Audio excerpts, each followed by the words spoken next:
So today we're going to be reacting to conversations UFC fans are not ready to hear.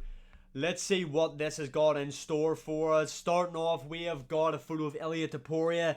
This MF is already on a generational run, already better than Prime Conor. So much potential to become the actual GOAT. Whoa, right. A lot to talk about here.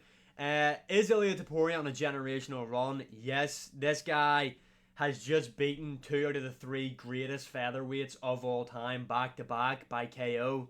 I mean, what this guy has done back to back. When was the last time we've seen something this good be done? Volkanovski and Max Holloway, this guy's KO'd them back to back. Shout out Drake. I feel like maybe one more win. One is it like, does one more win at featherweight? Like, say he KOs Diego Lopez or knocks out Volk again. I feel like KOing Diego Lopez would be more impressive than just knocking out Volk again. At the current state, to be honest, is he the GOAT? Like, is he the GOAT? Because the only other GOAT left for him to beat is Jose Aldo. Now, people say Prime Conor. Yeah, for me, he's a better featherweight than what Conor McGregor is. I'm just going to be honest. I'm a big McGregor fan, but what Ilia has done is more impressive, in my opinion. But you can let me know in the comments below. The potential to become the actual GOAT of the sport, I think it's a bit early for that. Overall, it's not bad. Next up, this is the only person who has a chance to defeat Ilia Topuria. I see a lot of people talking about this, saying Yair Rodriguez is the guy to beat him. He's not. He really isn't. Yair Rodriguez gets slumped by Ilia Topuria within 2 rounds. I don't get why people are upset. Like, I feel like to beat Ilia Topuria, you have to be a big puncher. You have to be heavy-handed in the ability to knock him out. This guy's not heavy-handed. I know a lot of people say, the kicks and stuff like that, he gets folded like a deck chair by Ilia Topuria. Next, his run at 145 is over. He'll never be a 155 champ. He'll be a journeyman the rest of his career. Talking about Max Holloway.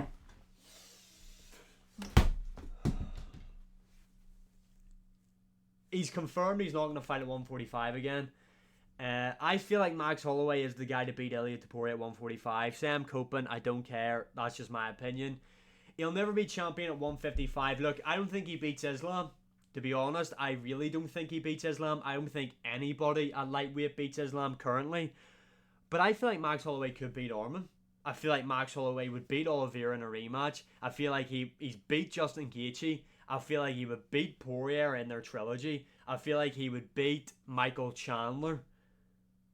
I feel like he beats all those guys comfortably outside of Arman. Arman is a big tough test for Holloway. I think there's a chance he could become champion at 155. They say he'll be a journeyman. He's an elite contender in both divisions still. If he chooses to fight at 145 again, he's still ranked inside the top 5, and he's ranked inside the top 5 of the lightweight division. To call the guy a journeyman, I don't agree with. Next up, he has everything to beat Islam, and there's a 99% likelihood he will.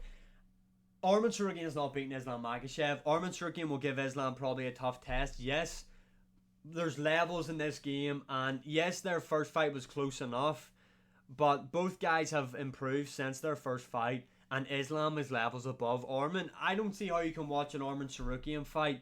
Like, watch his fight against Oliveira and compare all of that fight to Islam versus Oliveira. I know MMA maths doesn't really add up all the time, but Islam's a better fighter. He's a better striker. He's a better grappler. Arman's not going to knock him out, so how's he going to beat him? I do think Arman will give him a tough test, but I don't think he beats Islam Makhachev. Let's see. He will never have a chance at heavyweight as long as Aspinall and Jones are in the UFC. Talking about Alex Pereira. I agree. Even outside of those two, I think a Curtis Blades beats him. I think Volkov could beat him. I think there's other heavyweights outside of Aspinall and John Jones. Pereira Surreal Gan is the fight that I would like to see if he does go to heavyweight. I think that's such a fun fight, and we know that Gan won't grapple with him, where everyone else in the division probably will. I think Aspinall could KO Pereira on the feet purely because he's so much bigger and he's got really quick hands, good boxing, and Pereira is hittable. It's not as if this guy's invincible, to be honest. John Jones would just out-grapple him. I think Pereira would struggle at heavyweight. I think that's why he hasn't made the jump yet, to be honest. Next up, we have got... He should never be mentioned in the GOAT convo talking about John Jones after all his failed drug tests. I've said this on the channel before and on my TikTok. I understand this guy's been caught multiple times, but if you look at all the top fighters in the UFC, in your top 5, top 10, etc., you wouldn't include a lot of those guys in your GOAT list because I can guarantee you right now, you shout out Nate Diaz, everybody's on steroids, man. Everyone will have taken something at some point that maybe wasn't a performance enhancer at the time, but now is. That would just be the case for majority of these fighters, to be honest. I think if you're going to... John Jones is kind of different, though, because the guy's cheated like fucking 5 million times.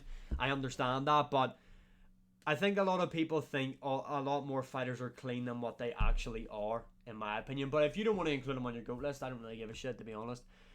Next up, we have got a photo of Adesanya. He'll never touch gold at 185 again, let alone the rest of his career. He's always been protected and boring. Also, it's so obvious he is on the juice. Will he touch gold at 185 again? I do not believe so. I don't think Adesanya will hold a UFC title again in his career. To say he's been protected, I disagree.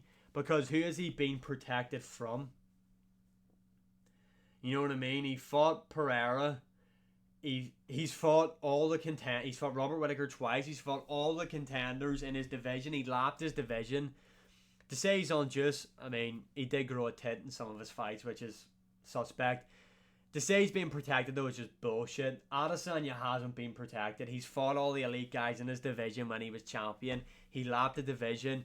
Let me know in the comments below, who has Adesanya been protected by? I don't know. I don't know.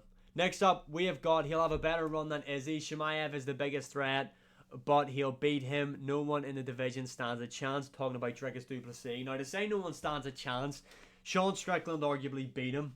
So, you can't really say that. I do think Khamzat is a serious threat to Dricus du Plessis. I also believe DDP will beat Khamzat, but he is definitely his toughest test in the division. He'll have a better run than Izzy. Look, Izzy's really underrated in my opinion. No, I know it's cool to hate the dog-loving weirdo, but Adesanya is a top 10 GOAT in my opinion. He's the second best middleweight of all time. What we need to talk about though, is I've got the hiccups now, fuck, is maybe DDP might not get as many title defenses as Adesanya, but the levels of opponents he's faced, would you then put him above Adesanya, if that makes sense? Because, for example, Anderson Silva has got so many title defenses at middleweight, DDP's never going to catch him. But he might have less title defenses, but have better wins on his resume. So then would you put him all time? Let me know in the comments below. Next up, we have got, he is better than Khabib in every way besides wrestling. Even his resume is better. Way better defenses and no layup fights. I mean, he beat Dan Hooker. He beat Bobby Green and got a title fight. That's a bit of a layup. I believe he's better than Khabib. And I believe he's got a better resume. And finally, he is everything his old self despised. Everyone knows he'll get destroyed if he fought again, even himself. And he's talking about the notorious Conor McGregor. I don't really know what to say about this one. I think there's some winnable matchups for him. I think he beats the likes of a Dan Hooker, to be honest. I think he beats Michael Chandler, not Max Holloway. I mean, I don't really know what else to say to this, to be honest. Overall, there were some interesting things to talk about there. Let me know your opinions in the comments below. And as always, like, share, subscribe, comment, all that good stuff. And I will see you again in the next one.